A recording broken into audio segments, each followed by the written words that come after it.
Aile şirketleri konusunda az çok araştırmalar yapmışsanız aile anayasası konusunu eminim biliyorsunuzdur. En azından duymuşsunuzdur. Bunun yanında yaşayan aile anayasası kavramını beni çok yakından takip ediyorsanız biliyor olabilirsiniz. Bir aile anayasasının gerçekten sizlere fayda sağlayabilmesi için bu kavramı öğrenmenizde fayda var. Aile anayasası, ailenin şirketiyle ilişkisi göz önünde bulundurularak oluşturulduğu ortak bir etik ve kurallar anlayışıdır. Bir yerde aile ve şirketin prensiplerinin kesiştiği noktadır. Bizim sizin için yaptığımız şey bu kural ve prensipleri sizlerin aklından alıp yazıya dökmek. Bu sırada da daha önce belki içten içe düşünüp de ya dillendiremediğiniz ya da belki ne olacağını dahi düşünmediğiniz meselelerde size danışmanlık yaparız. Türkiye ve dünyadan örnekler veririz, başarılı uygulamalar hakkında bilgi veririz ya da başarısız olanlarını örnekleyerek kaçınmanız gereken noktalar konusunda uyarırız. Bu çalışmanın sonunda da biz filan ailesi olarak iş bu belgede belirttiğimiz etik ve kurallar dahilinde şirketimiz ile huzur içinde yaşayacağız dersiniz. Buraya kadar zaten bir sorun yok. Burası işin gayet anlaşılabilir kısmı. Peki öyle mi oluyor? Eğer bu kuralları yaşatmazsanız pek de öyle olmuyor. Ama panik yok. Aile anayasasının bir şirket ailesi olarak sizlere fayda sağlayabilmesi biraz zahmet ile gayet mümkün.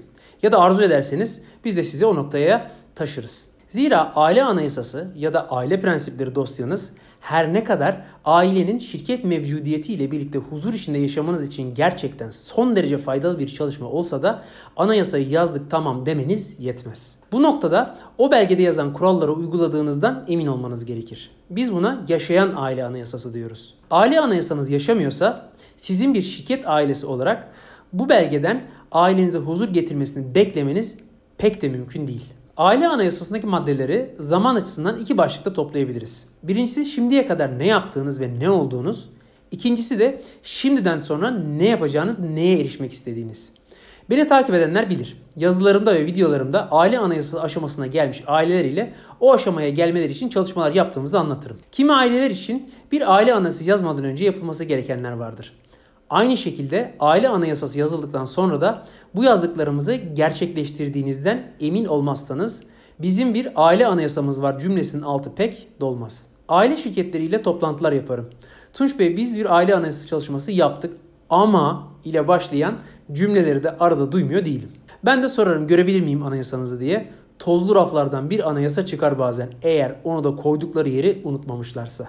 İşte bu sebepten bizim yaptığımız sizin de biz olmasak dahi anayasanız ile yapmanız gereken o anayasada yazılanları tek tek uygulamaya koymak üzere takibini yapmak. Biz bunun için şirketin ve ailenin ilgili bireyleri ile aylık koçluklar yapıp üzerine mutabık kalınan maddeler üzerine tek tek ve sürekli çalışıyoruz.